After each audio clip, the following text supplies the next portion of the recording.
Oi oi, and welcome to the Orient Outlook podcast, sponsored by Carol Langley Florist, with myself, Stephen Spelm. And as always, I'm joined by my good friend, my South Stand chum, the bearded legende, the one and only, the daddy-o. It's Mr. Paul Levy. Thank you very much indeed. Hello everybody, welcome back. This is episode number 334, and as always, thanks to everyone who tuned into last week's show, and also to Paul Terry, who very kindly came on and had a great chat with us. This week we've got two games to review, so I think without further ado, let's just crack on. And as always, we start with a word from our podcast sponsor. We certainly do. The podcast is sponsored by Carol Langley Florists, who are a florist based in Chingford, and they have been serving the local borough of Waltham Forest for more than the last 70 years. They're here for all your needs. They can do anything from bespoke wedding events to family funeral tributes to birthdays, anniversaries, bar mitzvahs, bat mitzvahs, graduations, anything you want them for, they can do it for you. And hopefully you all know by now that if you order with them and say you are an Orient fan or an Orient member of staff, you get 15% off, which is a massive saving. So if it sounds appealing to you, you can get in touch by calling the shop. You can give them a call on 0208 529 4130. You can go and look at their website if you're online at www.carollangley.co.uk, or you can go on social media where you can find the team on Instagram at Carol Langley Florist, on Twitter at Carol Langley E4, or you can find the team on Facebook under Carol Langley Florists. Indeed, you can. Obviously, worth giving a quick mention and a reminder that if you've got a business or a product or an event that you're looking to promote, we can really help you to reach a really broad audience. Get in touch with us and find out about some fantastic options that we have available to you. Quick update from the Supporters Club. There are no away games for a couple of weeks now, so it's 3 home games on the trot. Next Saturday is the 4th of November. We've got Carlisle at home in the FA Cup. Kick-off for that, obviously at 3 o'clock. The doors will open at the Supporters Club at midday. Then on the Tuesday, the 7th of November, we're at home to Portsmouth in the EFL Cup. That's a 7 o'clock kick-off. Doors for that one open at 5 o'clock. And on the 11th of November, we entertain Oxford United. Kick-off for that is at 3 o'clock, and the doors will open, as always, at midday on the Saturday. Lovely stuff. Only one piece of AOB this week is a thank you from us at Orient Outlook Podcast Towers to Walthamstow Pete, who gave us a lovely 5-star review on iTunes. So thanks for your kind words there, Pete. Lovely comments from yourself. And also a massive thank you from us to Johnny Epstein for his comments about the show on Spotify last week. So if you're on iTunes, please, you can leave us a review and you can subscribe. And if you're on Spotify, like we say at the end of every week, you can give us a rating. And you can also comment on each and every episode. So very easy to do. So if you're listening on either of those platforms, get involved. Let us know what you think and give us 5 stars. Indeed. Happy Monday kicks off the week that was, the 23rd of October. And today we remember with great honour Clapton Orient goal ace Richard McFadden, who passed away on this day in 1916, so 107 years ago, after being severely wounded by a shell blast the previous day. We will remember them. Yeah, also on Monday, and as mentioned at the back end of last week's episode, Mark Devlin had hinted towards it on Twitter, which we mentioned. It was confirmed by the club that the replay against Lincoln City will be taking place at Brisbane Road on Tuesday, the 21st of November. This one kicking off at 7:45pm, so not too far away, that one. Yeah, a lot of mixed reviews and reactions to that, I think it's fair to say. The Young O's third piece of business that happened on Monday, a busy start to the week. The Young O's were drawn at home to AFC Sudbury in the first round of the FA Youth Cup, with the fixture date to be confirmed. So a busy Monday at the club. Moving on into Tahue Tuesday, the 24th of October. And the club confirmed that Emmanuel Harvest has joined St Albans City on an initial 28-day loan deal. Wishing Manny all the best. His loan spell will be keeping an eye on that one. So good luck to him and St Albans City. Absolutely. But the main event of Tuesday was Northampton Town away at 6:45. The team was announced with Solbrin in goal. Cooper, Happy turns with a back 3.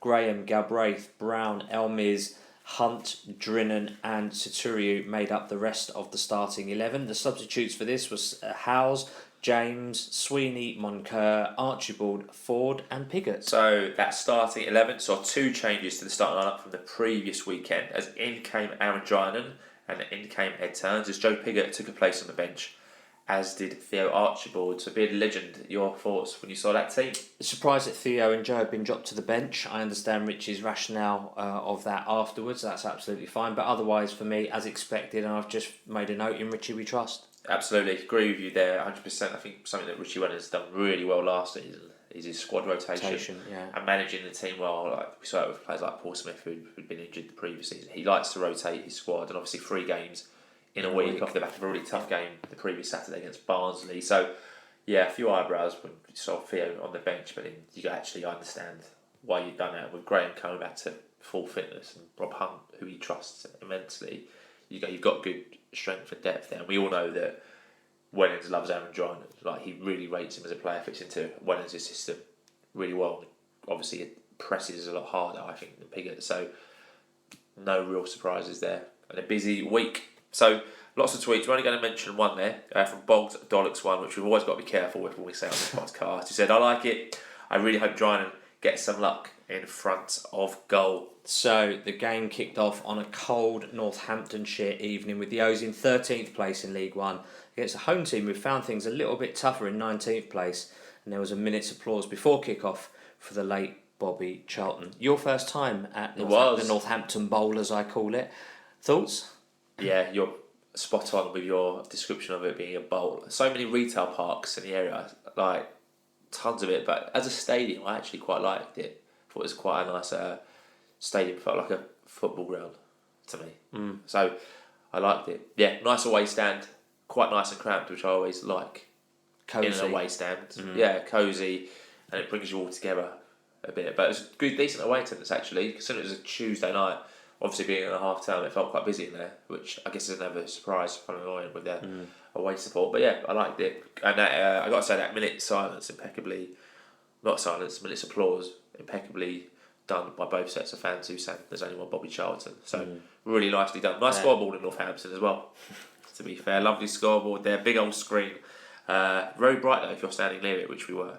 But anyway, let's get back onto the football in. Opening 10 minutes, both sides enjoyed good possession. Dan Happy picked up a booking in the 10th minute. I think we came under the cosh for the most part. Found it quite hard to get out of our area, or half in the first 10 minutes. We never looked like conceding, but a bit under the cosh. A lot of singing in the away end, despite not being able to. Yeah, always. I mean, the drum's still a relatively new thing, right? So, to me, it's not. I'm not listening out for it all the time. I think I've only been in the South Stand once since it's been up and running. But yeah, good atmosphere, lots of good songs. It's always like that when you go away, isn't it? Like it's a bit more vocal and everyone's a bit more singy, I guess, for like sense purposes. But yeah, good atmosphere in the away stand. Really good.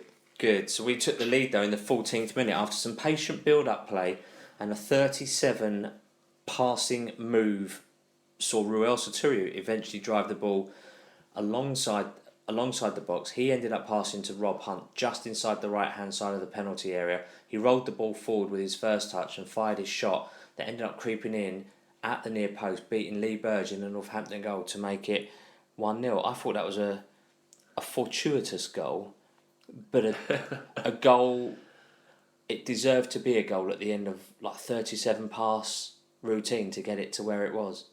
Lucky that it went in, obviously, but that sort of move where we retained the ball for that period of time and moved it through the gears and whatnot, I thought was deserving of that, to be honest. I mean, the goalkeeper will probably need to have a word with himself in future to make sure he's not beaten like that again. But listen, sometimes you get the luck and sometimes you don't, and in this occasion we've got it. We certainly did. I think every outfield player touched it in those 37 outfield passes. I think Ruel done really well in the build-up. And yeah, the keeper should have done better, but Hunt obviously sees the gap and puts it in the one place where the keeper can't get it. So I had no idea it was Rob Hunt's first goal when he scored it. Fair play to him. I mean, obviously we do goal tweets when we score. We didn't have a goal tweet for Rob Hunt. There was nothing to tweet about because he wasn't in there. So I had to literally just quote the club's tweet until you obviously were watching it at home and then put the video up. So well played there, Mr. Levy. But good finish by Rob Hunt. Took it well. And Ruel, like we said, is becoming a bit more of a team player. I think normally with Ruel he'd look up and aim to shoot, but he seems to be a bit more aware of what's going on around him. But a lovely finish by Rob Hunt, and at that moment in time, great atmosphere in the way when that ball hit the net. Bet it was. Was it? It was. In front of us. Yeah. Okay. Okay, so 18 minutes now. Brandon Cooper was next to pick up a yellow after Dan Happy made an error and Sam Hoskins broke away, but not before Cooper ended up pulling him down. Took one for the team there. He certainly did. 20th minute in, a long throw in from Cooper, found Dan Happy. He got a flick onto the ball. He came to Idris El-Mazouni, but his defender just about stopped him from getting power on his shot, which he managed to get on target.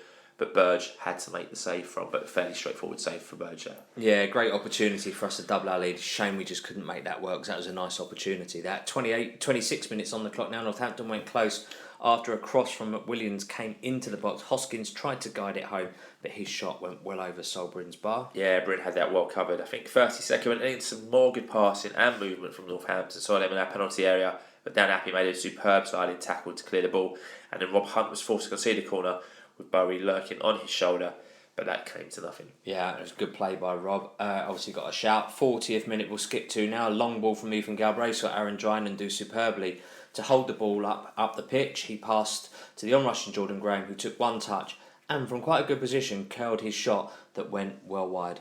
I think he should have done better there. Yeah, probably. When you're going for the spectacular, it's either going to be amazing or it's going to be absolute. What were you thinking? It looked fairly close. I think Drinan does really well in the build up there to win the ball and hold his man off and play the ball into Graham really well there. I thought Drinan, credit there where credit's due. So 2 minutes of added time were played out in the first half. No further talking points, and the teams went in with the O's leading by a goal to nil. Yeah, attendance was 6,193 with a whopping 716 in the away end. So fair play to you all for going there. And I made a note at half time. I thought it was a fairly even game with both sides enjoying lots of possession, but obviously not necessarily doing so much. We haven't really talked about Sol Bryn being tested too much in this one. So arguably, probably we've had the better of the two halves, the couple of the better chances. So, arguably we ought to be 2 up, but 2-0's as dangerous a scoreline as 1-0. I thought we were brilliant in the first half. I'll mention it kind of in my post-match, but I thought we were all over them in the first half. We passed it better than them, we moved it better than them, our press was much better than them. They looked a bit void of ideas, apart from getting it to Pinnock, who was trying to get down the right-hand side and cross into the box. I thought they didn't look a threat. I thought if we get second, I thought it would be game over. But as we know, that's not always what happens. With the O's, we had a few tweets at half-time. We'll mention one from the Untold Game, who said, "We don't look completely comfortable at the back, but we are slicing them apart for fun when we go forward.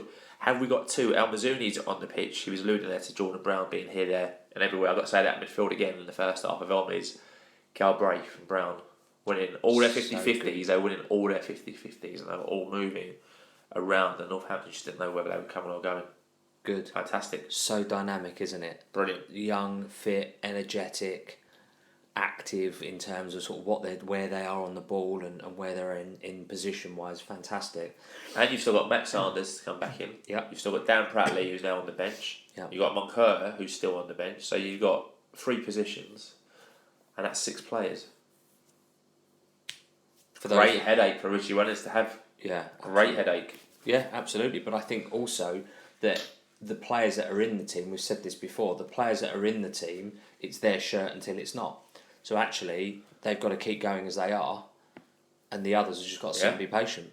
So Orient got the second half underway, no changes at half time. 2 minutes in, we ended up winning our first corner of the game, which unfortunately came to nothing. That set piece routine, that set piece coach. Oh, he goes. Working wonders here. But from the I'm just joking, Daryl, no offence intended. But from the resulting play, Ethan Galbraith tried to play a pass upfield, which was cut out by Sean McWilliams. He got the ball down the line to Sam Hoskins, who then counter-attacked, drove into the box from our right-hand side, from their right-hand side. His shot took a huge deflection off the recovering and sliding Rob Hunt, and it ended up looping over Sol Bryn into the far corner of the net to make it 1-1.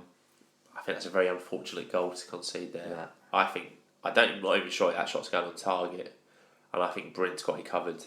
If it is. If it is. But as soon as it hit him and looped, you're like, oh. Yeah. Like you could just tell. Watching it on the screen, It's so unlucky. Sometimes luck goes against you, and that was completely luck going against you. I mean, Rob Hunt doesn't do anything wrong for me. Gets his body in the way, and sometimes that ball will hit his body and just go out for a corner or go anywhere. However, that's one time hits his body, loops over Bryn. And up until then, I just couldn't see Northampton scoring at all. Yeah. But that goal really did change the mood in the stadium. like instantaneous. You In could the tell away end or all Boyd, over. Boyd the home end? All over. The home end didn't hear a word out from the first half. As soon as that goal went in, they were on it, as you would expect it. And then we all, from being very jovial, went all a bit quiet, and you could tell literally in the blink of an eye, a completely different mood in that stadium. And you're thinking, uh-oh, here we go. So, but could we have done better to recover possession? Because he seemed to have a long time, Hoskins, on his own. And Sam Hoskins is a dangerous player. And he's down that right-hand side on his own for quite some time, because he picked it up only, I don't know, about 15 yards in, sort of 20 yards inside his half. He still had a lot to do. And he didn't get... No one got interfered with him until Rob Hunt slid. no one's back. Everyone's stuck from the corner because no one expects even Galbraith to play a missed time pass, which is what he does. If Galbraith gets the ball and just loops it back in there, there's lots of bodies still in the box waiting for the ball to come in.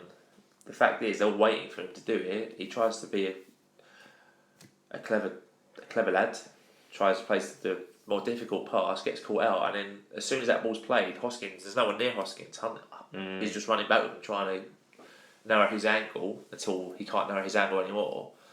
So, yeah, defensively, I don't know how disappointed Richie can be, because, like he says in his post-match, which we're not going to play, he's like, Galbraith just needs to be a bit more... He'll learn from that. He just needs to be a bit more kind of decisive and clever in what he decides to do. But things went from bad to worse as in the 50th minute, with the home crowd behind them now, Pinnock lifted the ball into the box, and a very clumsy missed-time challenge from Jordan Brown on Adamayo saw Adamayo go down straight away. It was a blatant penalty, referee pointed to the spot. No arguments there, clumsy challenge. And in the space of, 5 second half minutes, from being 1-up and comfortable, 1-1, and their man's about to step up to take a penalty. And you're thinking, how has this happened?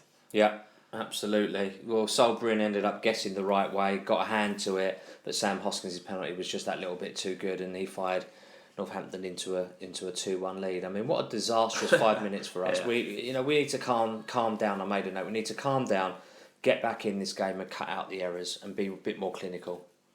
Absolutely. I mean, good penalty, to be fair to him. And Brent was unlucky there. Brent almost gets it. But, 2-1 down. Unbelievable. So 56 minutes in, Rob Hunt found himself played in on goal. But his defender did well to block his shot out for a corner. Yeah, a minute later, after a lengthy chat between the ref and the linesman, Northampton Town's 19, Kieran Bowie, was shown a straight red card for an off-the-ball incident. I believe it was a headbutt on Ed Turns, and Northampton were down to 10 men. Now, that wasn't caught on TV, on the stream, and unless you were watching those two guys, no one actually knows, but it was violent. It must have been, to get a straight red card. Nobody was watching that at all. No, of course not. No cameras picked up on it. No one knows. I will say Kieran Bowie just literally shrugs his shoulders when he gets to the red and just walks off. And none of his teammates really seem to appeal against it to the ref. So something definitely happened. But nice to see that. And at that point you're thinking, right, we've got the impetus now. So hopefully we can go on and get something out of the game. So 63rd minute, Rob Hunt fired a shot at goal, which deflected to Brandon Cooper, and he fired over from 12 yards out. And shortly after, Richie decided it was time for a sub, as Theo Archibald came on for Rob Hunt. Yeah, Hunt has been great, so I'm not sure why you take Rob Hunt off. For me, I'm a bit baffled by some of the substitutions sometimes, but I don't really understand Richie's thinking. He's the professional manager, he knows, he's very tactically astute, so obviously he knows more about it, but just sitting there as a fan watching, I mean, Rob Hunt in the last few games has really, really impressed, really stepped up a league, really stepped up his standard. So, I was a bit confused. I think if you've got Theo Archibald on the bench and you're chasing a goal, I think he's going to offer you more going forward than what Rob Hunt is. From his delivery and his attacking intent. And I think Jordan Graham was having a great game at this point, so you knew Graham wasn't going to come off. So if you're going to get Archibald on the pitch, I think Hunt has to be the sacrificial lamb to just try and get you up the pitch quicker. I wouldn't say Rob Hunt done anything wrong, but no, obviously they were just sitting back and you're like, right, is Rob Hunt the man to unlock their defence? Maybe not. Could Theo Archibald do that? Probably. So, but good point there, well made. Second sub followed shortly after. This one did raise eyebrows anyway, and Idris El Mazouni off, replaced by Joe Pigott. So initially, the number 22 went up. That's Galbraith was running off, and when he got to the touchline, he was told to stay on, and then Idris's number went up. So, don't know if that was miscommunication there between us and the fourth official, or if it was a late change of mind or if he just felt something or No, what happened there. But I very think strange. I think once you put the note into the fourth official, I don't think you can change it. Don't know. I don't think you can do that. I mean, running referee I was GC, I'm just sure. gonna say, Grant, you'll be able to tell us. But as I said a moment ago, strange subs. Would love to know the thoughts of Richie Welland about these. Obviously, the moment's passed now, so that's not going to happen. But a minute later, superb cross came in from Jordan Graham on the right, but with the goal at his mercy, Ruel ended up heading the ball wide of the far post from literally a few yards out, as close a range as what you can get. And for me, that was an unbelievable opportunity to get us back in the game.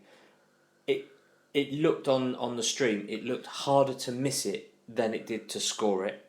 You can only say that he's misjudged the flight of the ball and how hard Jordan has put that in. It's not a floater, he's just banged it in. So you can only say he's not been able to sort of move his head forwards to guide the ball. He's got up, but he hasn't been able to guide the ball forward. I mean, I don't want to sound like I'm making excuses here, but how else do you miss a goal when you're only, like, the goal's right in front of you? Oh, we should have scored it. There's absolutely no question. There's no excuse really for him not to score that. Unmarked, a few yards out. If he scores that, changes the whole game. If he scores that, we've got 25 minutes for 10 men. We probably win that game now.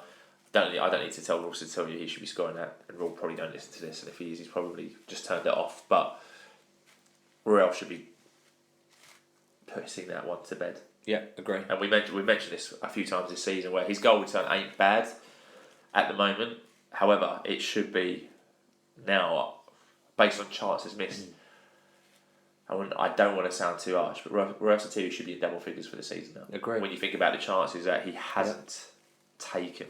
So he's getting into the right positions, and you can't argue with that. Yeah. Delivery the last couple of weeks has been great. It's been great into him. Same for Theo as well.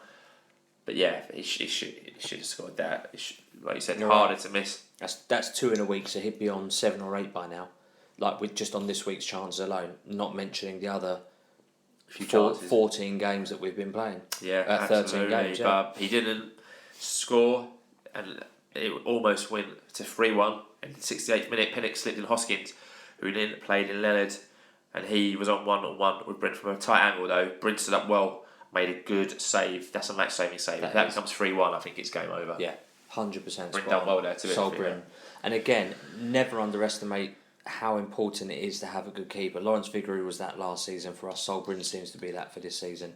It can make the difference between sort of 5 or 10 points at least when it really matters. So yeah, fair play. Well done, Sol. 70th minute then, Theo Archibald swung in the corner from the left. Joe Pigott put the ball in the back of the net. He was judged to have handled the ball, and the goal was ruled out. I've only seen it from one angle. Inconclusive, I would say, without the VAR cameras. It doesn't look clear and obvious to me. Didn't to me, and none of their defenders appealed that he had handballed it. No. So you're like, what has the ref seen that nobody else has seen? Really disappointing. Again, looked like a perfectly good goal. Yeah. But we were well knocking on the door at this point. It was a really open game, and it looked like it was. It's caught the side of his chest. To me, that's what it looks like it's done. But he's judged to have hit him on the arm. Silly ref. But we move on. 72nd minute, time for the third and fourth subs of the game for the O's. Shaq Ford came on. He replaced Aaron Drynan, and Tom James came on to replace Dan Happy. Happy had obviously been booked. Drynan obviously had run himself hard for 70 minutes. So Ford obviously fresh pair of legs to get out of. So those made sense to me. But 2 out of our 3 back line had been booked. Yep. At this point, so it's quite dangerous, really. So probably that's quite sensible. Theo's cross a minute later found Ethan Galbraith. His shot was blocked. It came to Ruel, whose half volley was goal bound until Lee Burge made a superb save, and he tipped the ball out for a corner. That was a good effort. Good save Ruel, there. And a good save, yeah. In the 80th minute, the aforementioned Burge got booked for time wasted. I mean, they were time wasting literally from the point they went 2-1 up. You're like, mate, it's like 51 minutes. Please stop time wasting. Come on. There's a bit more football to be played here. Yeah, absolutely. 86 on the clock now. Some good skill from Jordan Graham on the left. Saw him feed Ruel. He skipped past his man, fired a shot at Lee Burge. The ball came out to Jordan Brown. His effort was again saved by Burge. Burge, who conceded a terrible goal for him in the first half, suddenly turned into like Peter Schmeichel in the second half. He made some very good saves. That double save in particular was really good. However, at that point, I was still like thinking we're gonna score. Like I wasn't thinking this isn't going to be our day. I was thinking But it's going to be hard. It's going to be really harsh if we don't get a goal here. So, 8 minutes of time, we're up on the board. In the 92nd minute, good effort from Jordan Graham. He tried to curl one into the top bins off the far post. I think that was from the left-hand side. But he missed the target and went wide. Again, it was disappointing he's not hit the target there. Yeah, absolutely. In the 5th minute of added time, the O's finally got their deserved equaliser as the ever-lively Jordan Graham got in down the left-hand side, and after an initial slip, he recovered, he put in a cross which was met by Shaq Ford, and although Burge got a hand to it, he couldn't keep the ball out as the O's made it 2-2. Cue pandemonium and arms and limbs and everything else in the away end. That was a good goal and well needed. Justified. Massively deserved as well. Jordan Graham persevered and he'd just be battering his fullbacks all night. Yeah. Great delivery, especially when he slips and then kind of recovers and does his man again. I actually think Ford is very lucky because he scuffs it. But you take him how you get him. Absolutely. I guess the only criticism is they're off too busy celebrating, where Richie mentioned it again in his post-match, get the ball, get it back into the centre circle because you've still got about 3 or 4 minutes to play. But I completely get that young side, 95th minute equaliser, you want to celebrate at the same time. I mean, we were celebrating in the away end, like, as you would expect. Is it the other end, right? Yeah, it was down the other end. So yeah, deserved, well deserved. And you're thinking, can we go on and win this? Yeah. But great, good well to see Shaq Ford get another goal. Like, he's obviously started really well, found himself out of the team now that Piggott and Ralph kind of established themselves as the front two, but shows that Shaq Ford, can be relied upon in vital moments. Yeah, I'm wondering if you might get a start ahead of Ruel on Saturday against Carlisle. Give him a chance of the run out, or maybe against Portsmouth. Depends if he's cup tied for the FA Cup. I imagine Watford will let us play him. Yeah, I can't imagine that he'd break into the Watford squad for the FA Cup. Saying that, I imagine Drynan is probably definitely starting this one for Carlisle, I would imagine. But great to see. 96 minute, the game's still going on. Turner's picked up a booking. So that's all 3 of our centre-backs picked up a booking in this game. And that was Ed's 5th of the season, so he'd be suspended for the Burton Albion trip. No further talking points. The referee brought the game to a close as the points were shared, given the match finished 2-2. And obviously Rich's interview is on the club's social channels, so we won't play that now. So let's move on to the league table. Yeah, so that draw sees us move up a place to 12th. So at this point we've played 14, won 5, drawn 4, lost 5, goal difference of -4. And 19 points. So, Billy Legenda, your views on the away draw at Northampton Town? Yeah, as much as it pains me to say, it's probably a fair result. A draw was probably a fair result at the end of it. I thought both sides enjoyed lots of possession. They looked to play football the right way. Poor goals for us to concede. I mean, obviously sloppy with the defending for the penalty. It was a clumsy tackle, but it does happen sometimes. And but the first goal, we've got to be more decisive, recover the ball a bit quicker. I know what you're saying about everyone being up for the corner. But nonetheless, you don't have everyone up there. You do have two or three players that are kind of back just in case something does happen for that exact reason. Not clinical enough in front of goal. Sotiriou missing the header, I think, being the main protagonist there. I mean, Jordan Graham tried his luck. I think he'd be disappointed that one of them didn't go in. I didn't think Piggott's goal was a handball. So again, it's just been a bit of bad luck for us in that regard. Some great crosses from Theo and Jordan Graham in that we ought to, they deserve to have something better come of it. Well played for Shaq Ford. Well played. Right place, right time. Got a scuff, got a proper touch, whatever contact he got. The point is, it went in the goal. So take the point, move on. Nicely done. I think for me, I thought we controlled that apart from a crazy 5 minutes. But we've spoken a lot this season about being clinical in both boxes, and for 5 minutes we were shocking in our box, and the times where it really mattered in the game, we weren't clinical in their box. E.g. Sotiriou, which is the biggest chance of the game that goes missing. I thought first half outstanding. Only complaint is we should have had more. If Jordan Graham puts that one in before half time and it's 2-0, I think the game's done and put to bed. But I thought the work rate in the team was first class in the first half, especially from the front two. Now Drynan gets Kane in a lot in this, but I thought Drynan worked his socks off, and we know that Richie Wellens number 9 ain't going to get you 20 goals a season because it's not the way the team plays. I thought Drynan done really well in the first half, and he gets criticised quite a lot in the post-match tweets. I think defensively though, poor decisions for both goals. I think Graham's challenge is clumsy. Galbraith makes the wrong pass, but again, I think you've got to remember there's a reason why sometimes these players are in League One. They're not going to give you 100% passing accuracy at all times. And obviously Galbraith will learn from his mistakes, as will Graham. But I always felt the equaliser was coming, so it wasn't a surprise to me, even though it was very late that we'd equalised. But at this point, I say ever improving, always optimistic.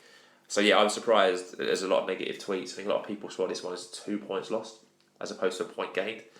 Now I think that even though I thought we'd equalise, I still think when you score a 95th minute equaliser, you still have to take that as a positive, that you've gained a point where you aren't going to get a point, but lots of people still saw this as 2 points lost. So fair play to them. But look, first time in Northampton, got to say thank you to John for driving. Lovely to see Tommy Man over from New Zealand. Tom went to Burton yesterday. He's been to every game in like a month. He flies back soon, like this week. So see you when you're on our shores again, Mr. Man. It was also nice to meet the real Ed Turns, not the player. So lovely to meet Ed Turns. And also lovely to meet Heavy D from the South Stand. So a lovely night had by all. Just a shame we didn't win it. Yeah. But again, I thought the performance was spot on. That would be nice and on the cake, wouldn't it? And you'd argue that a team that are struggling in 19th place, with us doing quite well, you'd probably look to, if you were a betting person, that we'd come away with at least 3 points from that. At least we'd come away with all 3 points. If we had Sam Hoskins, I dare say we'd probably come away with 3 points in that. Because he literally had 2 chances the whole game. And he got substituted late on as well. And he scored both. Yeah. So, yeah, frustrating. But those were our views. There's a lot of feedback after this one. So thanks for all your views that came in to us. And just because we read them does not mean we agree with them. Orient Meat Pie started us off at the full-time whistle. He says, I love Jordan Graham. Hasn't stopped all night. It's the best we've looked against 10 men in ages. And we just did not give up. Love this slot. Fully deserved the point. We kept going and didn't lose it. Just need to cut out the sloppiness. But love the resilience of the team. But I still don't know why the Pickett goal was disallowed, as it did not look like a handball. Stroud Greeno said, despite rescuing a point, that's still 2 points dropped against the poor Northampton team for me. We gifted them both of their goals and we lacked composure and quality going forwards when they were down to 10. Casey Adams, LOFC, said, win the home games, draw the away games.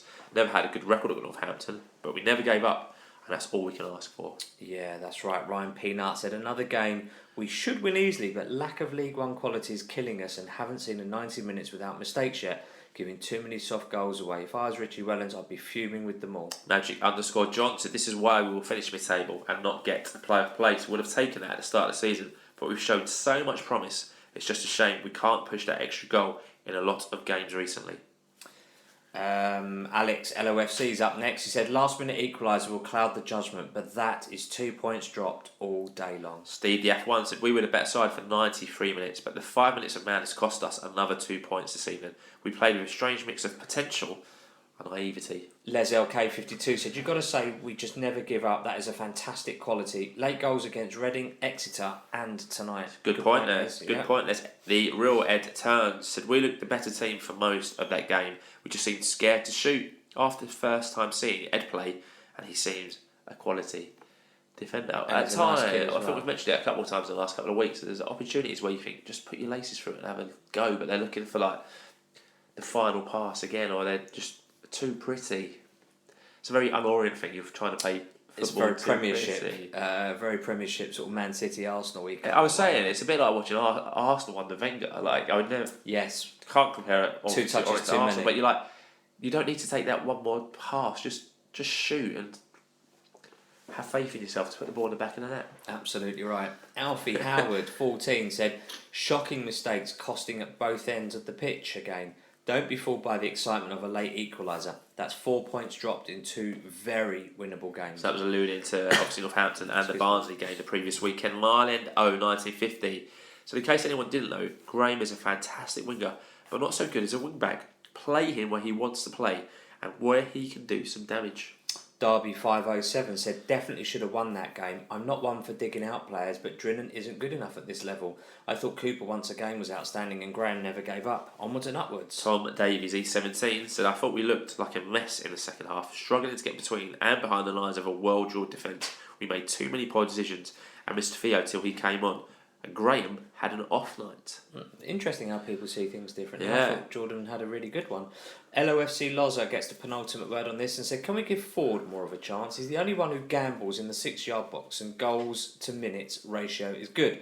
Are we overlooking a solution to our lack of poacher goals with him? Good point there. Good question. Good question there, Loza. And the final word on Northampton Town goes to Phil VZ1, who said, snatched a point at the end with a brilliant cross from Graham, and Ford nicely tucked it away. We will look back on a missed 3 points with 2 errors, but stuff happens, and both boys who made the mistakes can hold their heads high. They never stop running, and they equalise the game.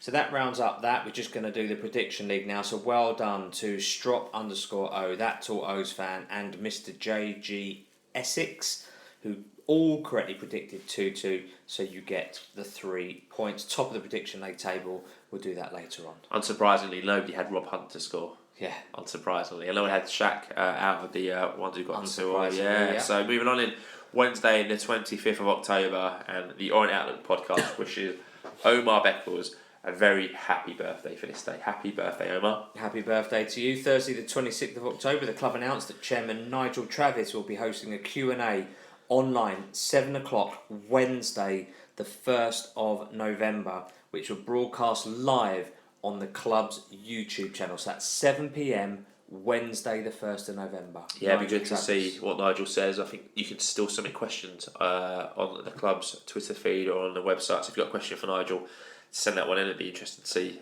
what comes up, what gets asked of Nigel. And also on Thursday, the club confirmed that the under-18s FA Cup first round game that we mentioned earlier against AFC Sudbury is taking place at Brisbane Road on Tuesday the 31st of October. So if you're not out trick or treating, get yourself down there and support the Young O's as they start off their campaign.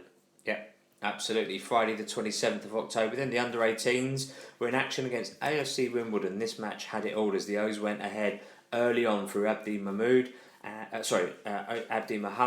and despite having more chances, the Young O's found themselves 2-1 down at the break.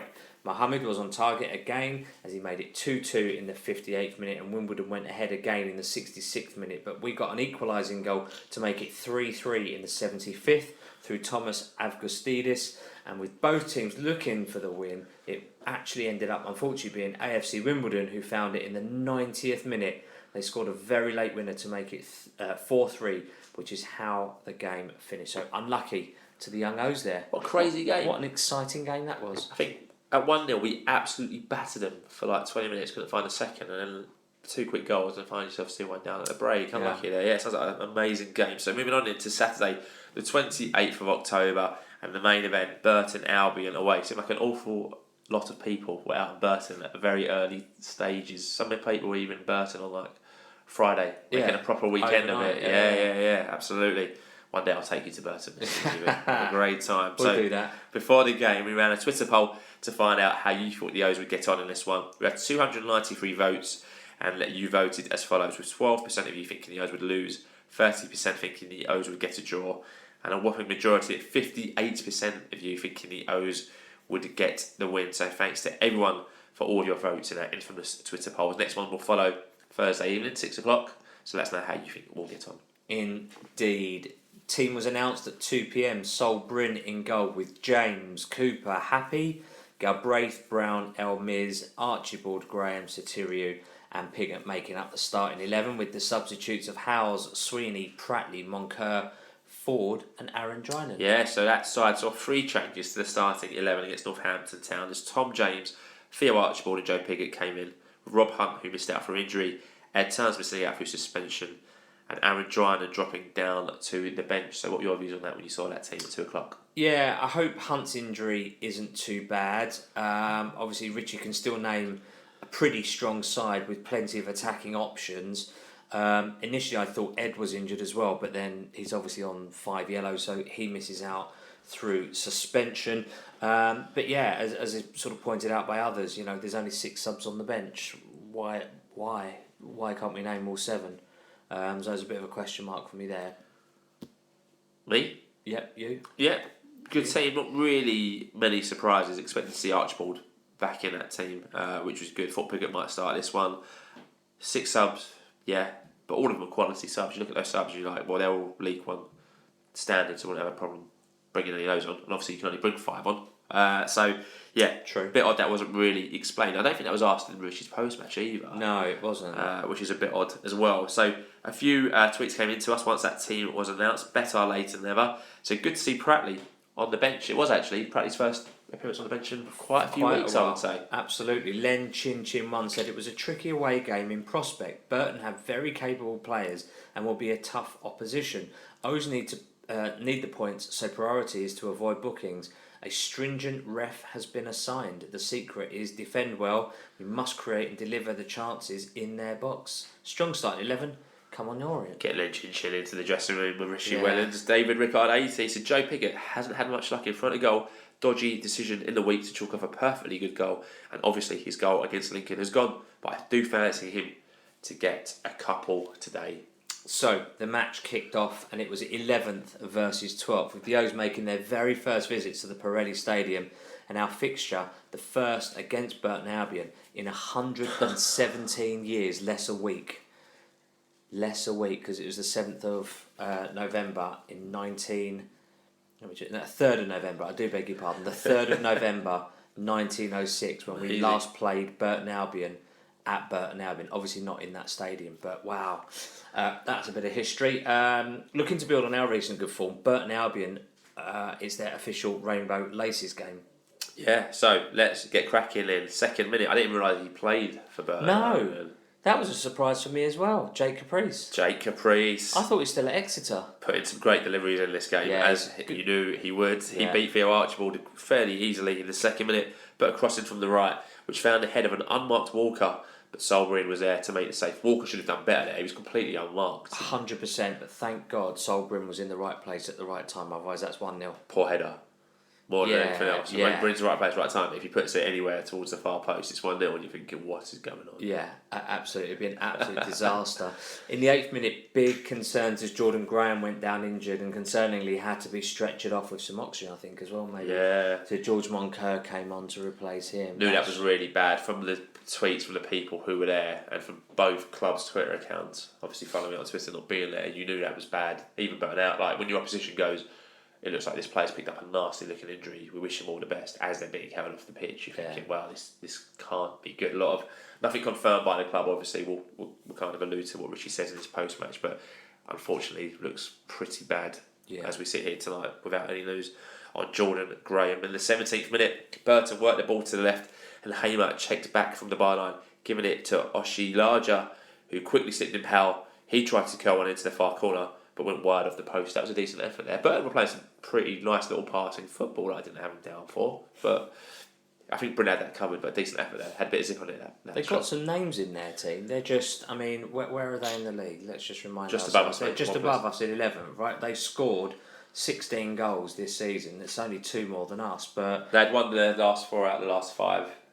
So they were a bit of a good run themselves after a bit of a patchy start. So we always thought it'd be tough, but they had a bit not as much hoofball as what I thought we'd get from a Burton team. Yeah, absolutely. We'll skip ahead now to the 25th minute. A long throw was headed out as far as Ethan Galbraith. He took a shot that went wide. Yeah, 2 minutes later, an O's corner was swung in from the right, came straight into the path of an unmarked Tom James, straight off the training ground. That one, down on that one. Tom James met the ball beautifully with a volley that was going toward goal. That was definitely on target. I don't know if Walker would have got that, but I don't know if Crocombe would have got that, but Walker was well placed in the defence to make the block. As I say, Tom caught that nicely. He did, and he's an expert at that as well. So we've seen that before. Hell of a goal that would have been. Hell of a cross from Theo to get it to him on a sixpence. You know what I mean? Like literally bang on. He didn't. TJ didn't have anything to do other than just strike it through his laces. Call it sweetly. Unbelievably good. 37 minutes now on the clock. Another effort at goal for the O's as Idris El Mazouni was teed up by Ruel Sotirio, but his effort was off target. Got to start hitting the target more from our midfielders, especially. Galbraith's had a few in this game that haven't hit the target. Idris just had one that hasn't hit the target.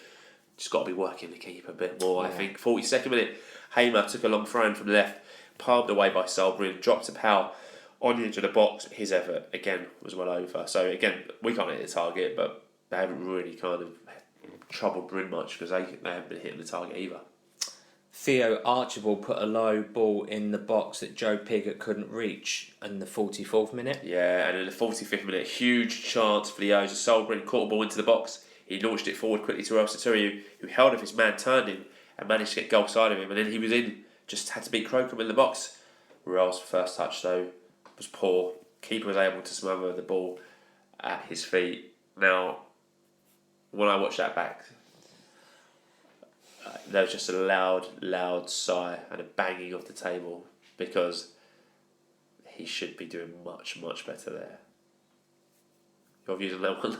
I think you've summed it up. I mean, I wrote, come on, Ruel, like, you're so much better than that. That first touch, that's the basics. He'd done the hard part in getting that opportunity. He'd put their defender off. He was then in on goal. He was literally one-on-one. And he's just unbelievably heavy touch on that one. He's got to be much sharper and better than that. You know, we're not talking about like a glut of chances that we've had. All right, we've had a couple, but you're not talking about loads of gilt. Rarely a gilt-edged chance like that where you can be one-on-one with the keeper. And I back Ruel in a one-on-one, and he's just slipped up there. I know it might sound harsh, but when you cumulatively put the opportunities together, like against Northampton and now, that's two chances that have changed a game. Goals change game, right? Change games. There's so many things he could have done there. He had so much time. He could have literally taken it around the keeper. He could have shot earlier and to either side of the corner because the keeper's pretty central. He could have done a Mooney and chipped over the keeper. Anything but what he did. It's just a heavy touch, he wasn't could have it? done. But it was the heavy touch. But this is. I think we're going to obviously get a lot of tweets about this, and obviously we're going to mention it in our views, but at the moment we are not being clinical enough in front of goal, and it's starting to cost us a point or wins from drawing positions. But 5 minutes of additional time were played, obviously because of that injury to Jordan Graham. No further action to talk about as the sides went in goalless at half time. Indeed they did. 3,359 was the total attendance for that match, and roughly about 1,000 were in the away end. I saw it was 1,010. 1,000, okay. But I think everyone was kind of mixed. There wasn't any segregated seating or anything like that, so it's quite a nice friendly ground. Yeah, okay. Run and Refugee C tweeted us at half time. Said quite a drab first half. Looked a bad one for Graham. Wish him all the best. We survived a couple of early chances for Burton, but came into the game more as the half went on. Didn't create much apart from Real, but he wasted a good chance to get one-on-one with the keeper. The second half kicked off. No subs for the O's. In the 58th minute, the O's gave away possession from a throw-in in their own half. Walker played it forward to Lubala, who backheeled it to Helm on the edge of the box, but his weak shot was straight at Solbrin. I mean, we've talked a lot about Orient not being clinical in their box. I think we're quite lucky because they've had a few chances in our box and they've shot it straight at Brunel, hitting it over. So let-offs. I guess it goes both ways. In the 62nd minute, Jordan Brown had an effort over the bar after collecting possession from Theo Archibald. Again, getting into these positions. Yeah. So we talk about Brown not hitting the target, Elmer's not hitting the target, Galbraith as well. These midfielders who we're praising and who are doing such a good job just need to be hitting the target a bit more when they're shooting. Yeah. 66 minutes on the clock. We had a nice counter attack through Idris. He found George Moncur, whose shot went well wide. Disappointing effort that one by George. Good possession again. Royal does really. Although we've caned Royal for his action in the 45th minute, Royal again does really well in supporting the players. And if Moncur scores, that's another assist for Royal. So Royal done really well there. I think Moncur just rushes the shot, and you can see Moncur isn't quite where he needs to be. I think there's going to be a few tweets on that. 167th minute then, second sub for the O's. Shaq Ford came on to replace the substitute, George Moncur, who came on in the 12th minute. So George Moncur has played 65 minutes of football. About the hour. Yeah. About the hour that we get from 72 minutes. Jordan Brown picked up a yellow card for a foul on Lubala. Yeah, 74th minute, chance for the hosts as a nice pass and move. Saw the ball come to Haymo in the box, but Tom James made a big block from his shot and the ball went out for the corner. Not too sure how much Tom James knew about that, but he was in the right place at the right time. He certainly was. A minute later, we went close as a counter-attack saw Sotiriou pass the ball into the path of Ethan Galbraith, and his low strike was deflected just wide. Oh, big chance that one. And again, Real does really well in terms of the weight on the pass. It's perfect. Straight into the path of Galbraith, who doesn't have to break stride. So again, well played Real for teeing that up. And I think that took a tiny deflection. So whether that was going in or not, without that touch, because it was a very faint touch, I don't know. But again, not hitting that target. But having seen that back, there are quite a few Burton players in and around the box. I'm not sure if that would have made any if by him sort of having that more on target would have made any of a difference, to be honest with you. Possibly. 79 minutes on the clock. Then Richie made 2 more changes. As off went Joe Piggott and Jordan Brown. On came Aaron Drinnan and Darren Prattley. In the 83rd minute, huge chance for the host as Sweeney flicked the ball on to Oshilaja. He was all by himself. He had time and space inside the area, but from close range with just Solbrin to beat, he blasted the ball over the bar. An absolute let-off there. Thank God. Biggest chance of the game, that one. Yeah, absolutely. How have we switched off there and allowed him to be alone in our box? I mean, he's a good player, and he'd be absolutely gutted that he's not nicked it right at the end there. That is a huge let-off for us, and thankfully the quality of finishing on display during this match has been quite poor, and such poor quality that it hasn't actually hurt us, because they've been in more clear-cut chances. I'd be more annoyed as their manager, having got them into at least 3 good clear-cut chances to steal something from this game and not then take them, just for that lack of quality, or they got overexcited and end up lashing at it instead of going for placement. Thankfully it hasn't hurt us, but that's this time against better opposition, and another game they punish us. Yeah, I'd agree with you that one. 4 minutes of additional time were played. In the 92nd minute, Theo Archibald whipped in across from the left. The ball came out to Ross Satuyu. He played it into the path of even Galbraith, whose fierce effort was well saved by Crocombe. Yeah, that's an outstanding opportunity. From our Archibald's turn and his cross to Galbraith's shot, that's a shame that didn't come off. That deserved a goal. And again, Ruel making the right decision. So again, maybe old Ruel looks up and tries to smack it in from a random angle, but again, Ruel, aware of what's going on around him, plays the right pass again, the right weight into the path of Galbraith. So, like I say, well played, Ruel. Good shot there. Keeper's just done well to make the save there. So, no further action to talk about. The full-time whistle went as the match finished goalless, as the O's had a point to take back to East London. They did indeed. That draw saw us stay in 12th place in League One. We've now played 15 games, which is about a third of the season so far. We're now pretty even at 1-5, drawn 5, lost 5. Our goal difference, though, is at -4, but we've picked up 20 points. Not bad so far. Richie Wellens spoke to Dave Victor after the game. We're not going to play it because it was out pretty quickly after the match. That's available on the club's YouTube channel and the website. Richie said that it looks like Jordan Graham has done his ACL, although obviously that is yet still to be confirmed. And to be fair, I think Richie was quite good in his post-match, quite honest, quite open, quite disappointed. Yeah, I'd say quite, but sort of constructively critical about us as well. I think that's the difference between having someone with a winning mentality and a losing mentality, is that he gets a draw and he's still not happy because he's thinking about winning. Yep. And he's quite critical of the team, but I think it was good. I enjoyed what he had to say there. So, Bearded Legenda, let's hear it. Your views on Burton Albion away then. Yeah, look, I wasn't there. Can't really comment on the specifics of the game. I've obviously only seen the highlights. But firstly, I wish Jordan Graham a full and speedy recovery.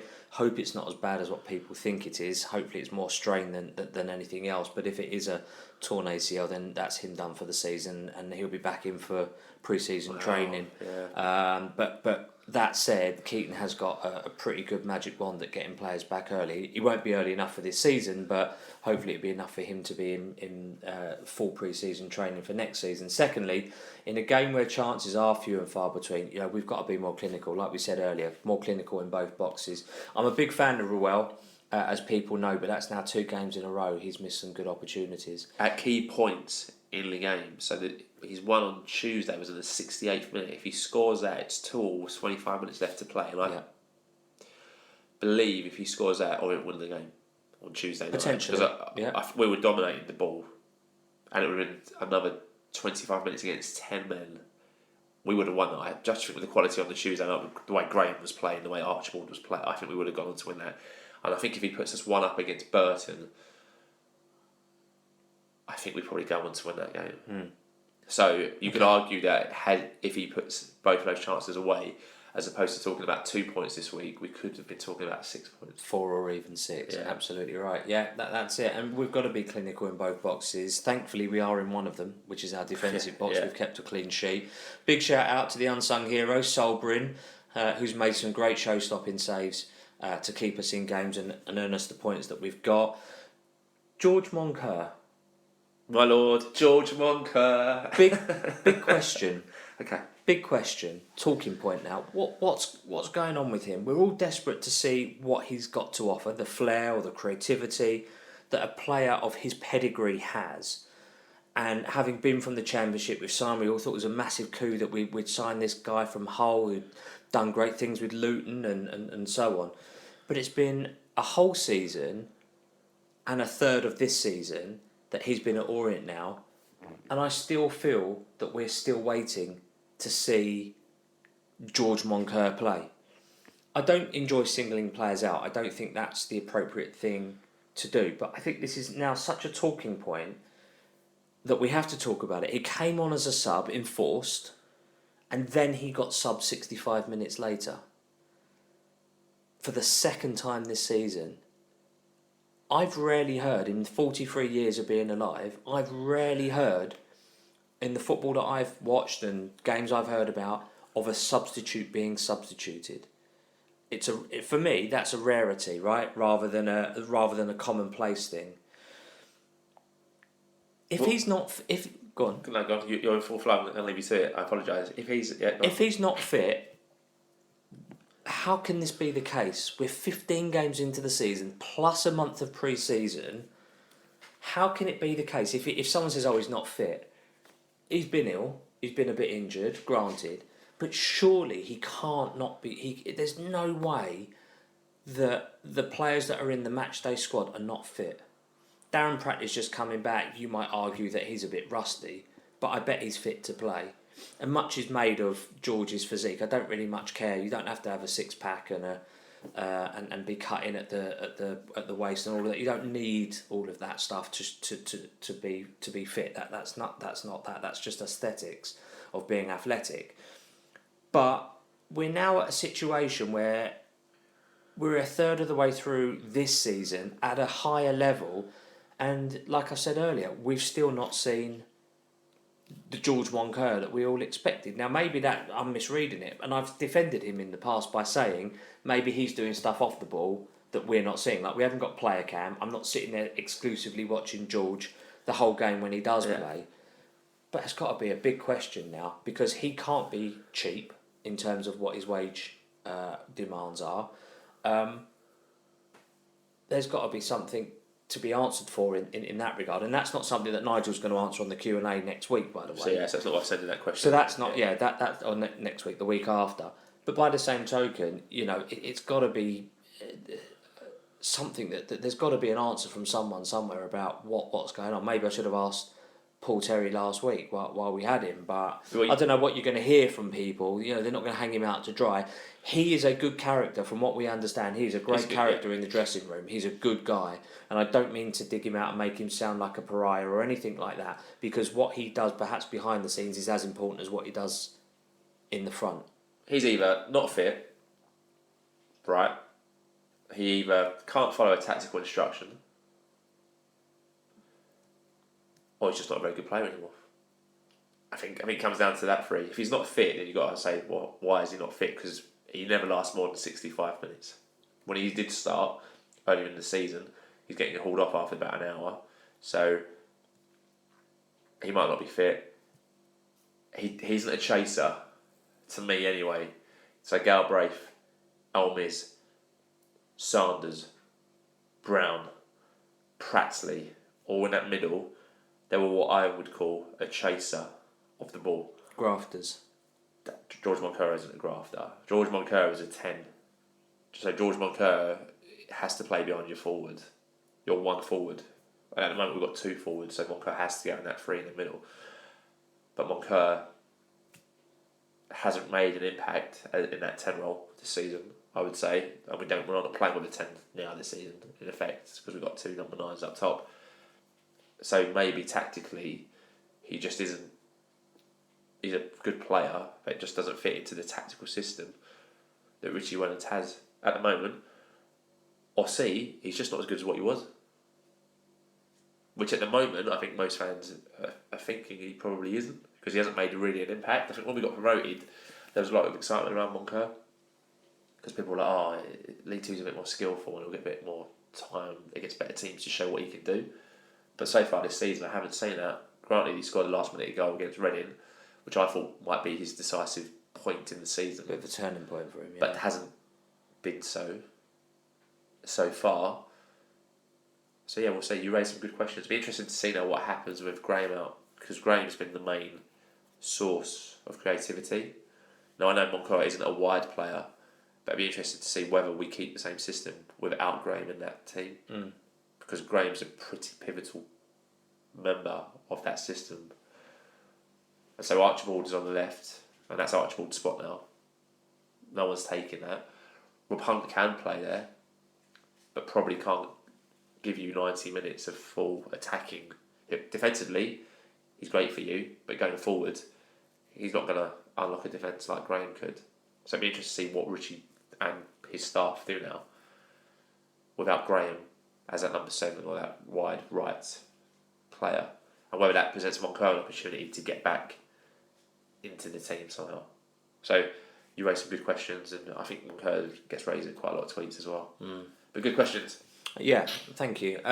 Also, Aaron Drynan, while we're on the topic as well, desperate for him to score, desperate for him to do well. It's been over a year now since he last scored. 22nd of October 2022 was the last time he scored at Carlisle away last year. That was a tidy finish as well, that goal. Yep.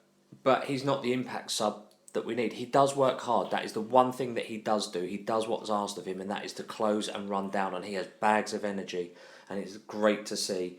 So, the question mark is, can we afford to have players that aren't contributing to the... Right, they all contribute to the overall kind of performance of the team, but Aaron Drynan's a striker. He's not scoring goals. George Moncur is meant to be the creative outlet. He's not creating. The shot that he did have went well wide.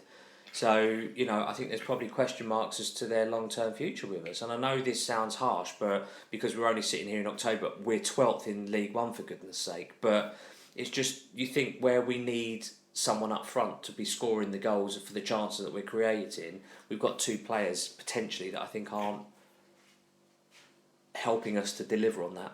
I think if Richie Reynolds was sitting next to you, he'd absolutely shoot you down for your comment on Drynan. I think that Moncur, I agree with you. I think something's not quite right with Moncur. I don't think Moncur will be at Orient past next summer. Drynan only recently signed, was it a 3-year deal? A long-term deal. He loves Drynan. He loves his work rate. So I don't think the fact that Drynan isn't scoring is a major problem for Richie Reynolds at all. He might think differently. Go, actually, yeah, Paul, like, his goal return isn't good enough. But I think the way he speaks about Drynan in every post-match, because he's critical of some players, Richie. I've never heard Richie be critical of Drynan, like in respect of not scoring the goal. I think he sees Drynan as someone who can work so hard for him and put pressure on defences, and that's his job more than to score goals. I think Ruel is a different expectation on Ruel, probably Pigott to a certain extent. I think for Drynan, I don't think Drynan would be going anywhere for the foreseeable. But interesting. Richie Wellington, we have to get you down in Orient Outlook podcast towers to answer some of these questions. Drynan's goal return is poor though for a forward. He's not scored in a year and a week. 53 weeks he's not scored. Granted, there was a period in January where he didn't really play much, but by and large, he's played. And he does work hard, don't get me wrong, he does, you're right, he does all the chasing and all of that, but at the end of the day, he's a striker, and we need to see some goals, even if it's only a handful. We need to see, because goals change games. And finally, not to consume too much of this, but if we're not going to win a game, just make sure you don't lose it. Yeah, which is what we did. Which is what we did do. And when all it's said and done, we're exactly mid-table. We're doing okay. We've won as many as we've drawn, as many as we've lost. A few tweaks in our side, I think we'll be looking up the table and not down it. So really still lots of positives to be talking about. Yeah, I got very serious there for 5 minutes. That's proper in-depth. It's what we do. It's proper in-depth there. For me, my points are quite short and sweet. I think you've got to respect the point on this one. I think bear in mind that they should have taken some of their chances. But I do get the feeling if we had like a Colby Bishop or a Devante Cole or like a Paul Martin, like someone who's going to get you 20 goals a season, it would be different. Now, if anyone's listened to our podcast, I've said enough times that Richie Reynolds' system isn't going to get you that 20 goal season striker playing as a lone forward, but I think this system's slightly different, and I think the chances we're creating, someone of genuine quality League One could probably get you 15 to 20 this season. Well, on average, if he keeps fit, we'll probably get somewhere now between 10 and 15. Pigott, maybe between 5 and 10. That's probably good enough for a mid-table league team. But it's the teams which go up who are going to have those players who can unlock a defence and really do damage. I see a lot of people say, we're crying out for a big striker. He wasn't given a striker and he's asked for one now. Whether he has or not, I don't think anyone really knows, because unless anyone's got a tap into the email trail between Richie Wellens and Nigel Travis, no one's going to know the truth or extent of that. But I do think we're that one quality number 9 away from being a real force to be reckoned with. But these number 9s aren't cheap. Where do you find them? Who would people want? Piggott's on decent money because he ripped up his contract at Ipswich to come here. Drynan will be on decent money, I think. Signing a deal. Money doesn't grow on trees. To get one of those, to get a proper good forward in, someone of a high earning stature is going to have to come out of that squad. Maybe Moncur. Possibly. Other than that, Piggott's just signed at the club. He ain't going nowhere. Satirio isn't going nowhere. Drynan's not going anywhere. So I don't know where people think this legendary number 9 is going to come in from, or who that number 9 would be. I've got no idea who that would be at the moment. Who's available, who's affordable. But Richie's not stupid. Martin isn't stupid. The Ball aren't stupid. They'll know. They'll have a list. So we'll keep an eye on that one. Jordan Graham, terrible. He's been sublime the last couple of weeks. We obviously wish him all the best at Orient at Podcast Towers. We were lucky enough to meet him after Shrewsbury. Seems to be really enjoying his football. Had a great game on Tuesday night. Real bad for him. Looks like a real bad one. Solbrin, pretty short this week. 2 good performances. Another clean sheet. Satirio, I'm not going to repeat what you've said. He's got to do better. 2 big chances this week. We could have been talking about 2 wins had he done better. Moncur, you've already said what everyone else was thinking. It's lovely stuff. All in all, I think it sounds like our views have been quite critical, but I think we actually had a pretty alright week. We didn't lose, didn't win, granted, but I think it's always half full here as opposed to half empty. And I think you've raised some good talking points. Frustrating week, I think, in some aspects, but I think we've played well. I'd be more concerned if we weren't playing well and getting the results. They're draws, and they've not been lucky draws. They've been draws where we've deserved at least a point in both those games. We're annoyed because we haven't got more than a point based on the performances. So frustrating, but look, move on. Comfortable in 12. So still lots to be positive. Yes, about, absolutely. Just score bloody goals, real, and hit the target midfielders. And Moncur, whatever's going on, sort yourself out. It'll be fine. Absolutely. No small ask there. So those were our views. MS Orient kicks off the fan views this week. Said massive chunk of budget spent on the midfield in the summer, but we're massively struggling in that area to score goals also. Why was so much money spent on a midfield and not in the final third? Last season we needed a goal scorer. Top priority for January. Dave Brew 47976911 said, pleased with a draw. More concerned about Graham's injury. What I will say about scoring a goal is we did sign someone in the summer who was supposed to lead that line, who scored 16 goals in a very weak team in League 2 last season, who we were all excited about, who hasn't played 1 minute of League 1 football this season. And if he was on the pitch, could be a very different season. So we know Dan Agee, January, February, whatever, it's going to be a long time until he gets back to full fitness. So we could have the guy in the building, ready and waiting. Yeah. But that's a long time away. There's not that much left of the season by when you're talking. Well, it's a long time again, but again, Dan Agee wouldn't have been cheap. He would have had other clubs scout. We know he had other clubs that were sniffing around him, League 1, I think maybe the Championship. I think, if I remember rightly from what Richie had said, he wouldn't have been cheap either. So again, big money being spent on players if they're not fit. If they're not fit, there's only so much Richie can do with the resources he has at hand. Miss Vigorou said, we looked as deflated as a neglected ball, and probably rightly so. Just hope it's not ACL tear for Graham. As a doctor, I see those every day, and it would be a season-ending injury for him, a season-changing event for the club. Given the circumstances, it's a good point away from home. Oh, Mr. Vigorou's a doctor. Well, lovely to see we attract such established and esteemed members of society. Adam Reeves too, he said, this game just highlights where our problems are. Such a good team, but not enough end product. Says it all when our top scorer arguably isn't good enough if you want to progress in this league. And Moncur just does not want to seem to get fit.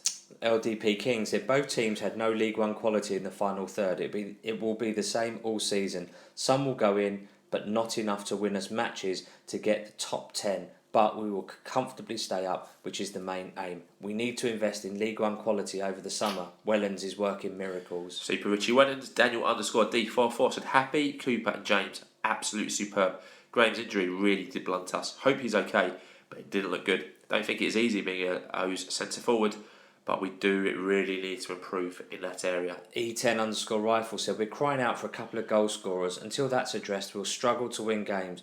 Ruel and Drinan are clearly not good enough. Get rid and replace ASAP. We are so lucky to have Welland, so for goodness sake, give him the tools to do the job. I can't read out what you actually said. Biffo props, and looking at the table with its perfect symmetry: 12 halfway, 1-5, drawn 5, lost 5, and 20 of the magic 49 points are in the bag. Not a bad position for a newly promoted team to find itself in as the clocks go back. Very good point. Ewan Carter, 25, said it was a good point. Nothing much in the game. I could be wrong, but this is us screwed with Graham out for the season. The only player who puts the ball in the box to make a chance happen. The goals to replace Smith is not back until January, and Drinan and Piggott are not good enough. Moncur getting subbed on, then subbed off is embarrassing, to say the least. I rest my case.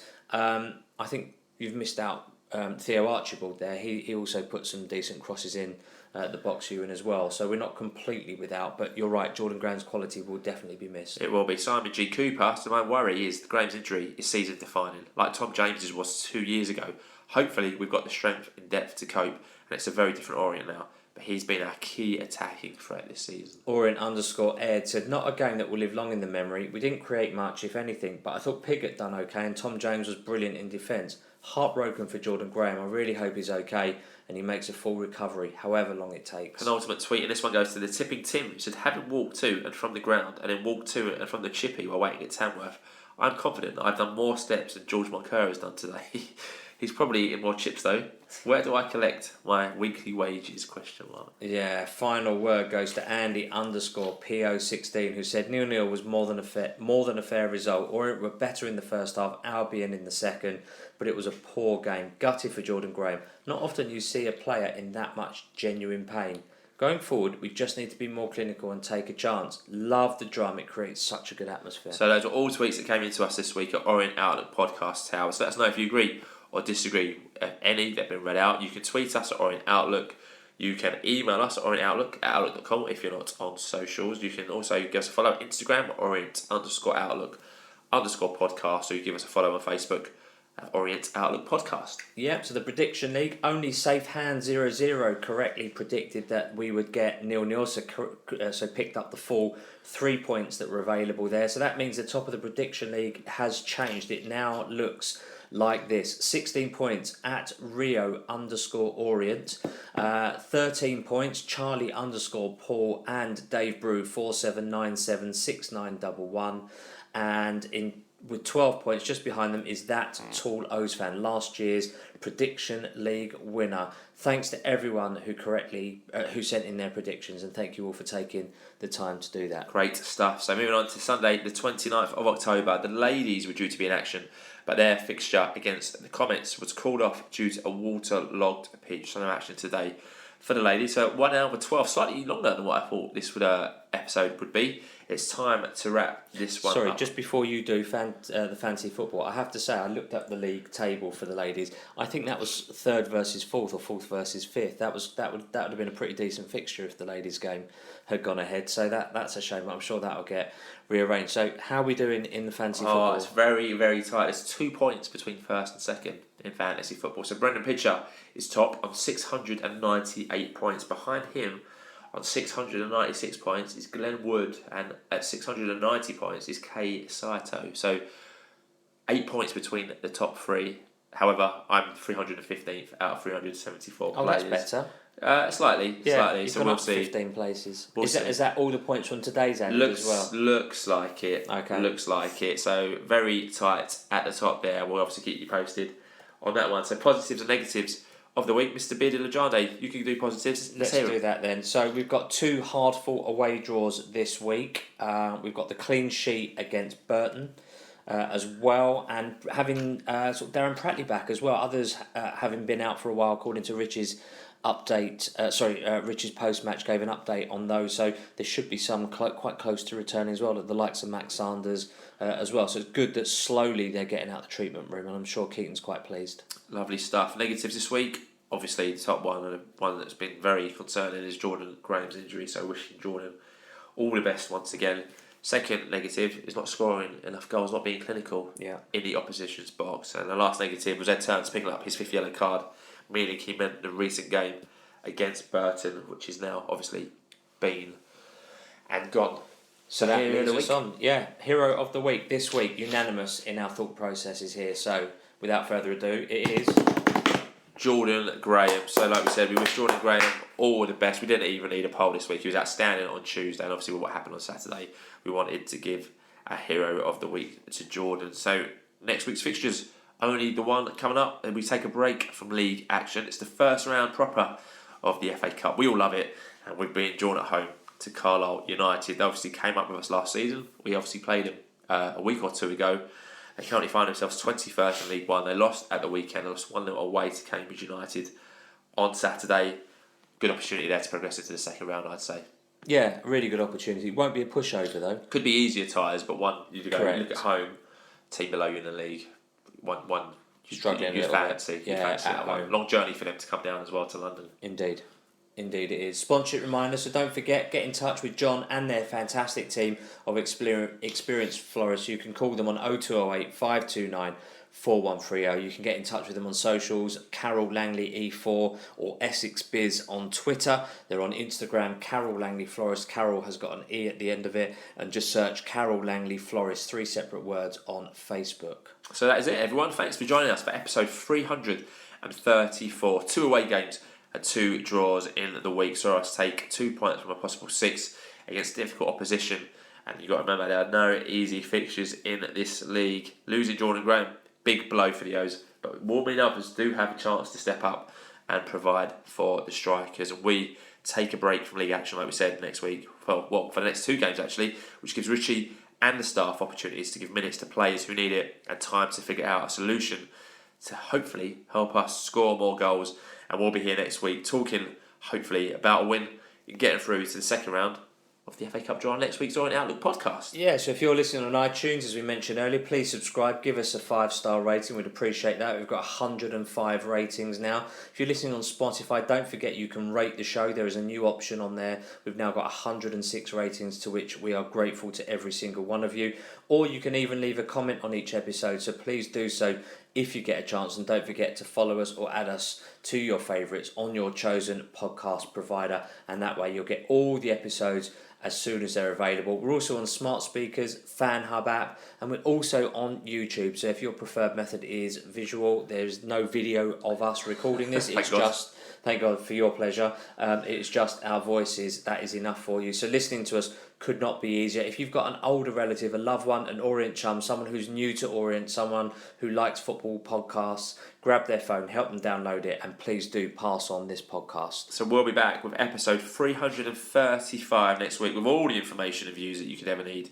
We look forward to hearing from you as always.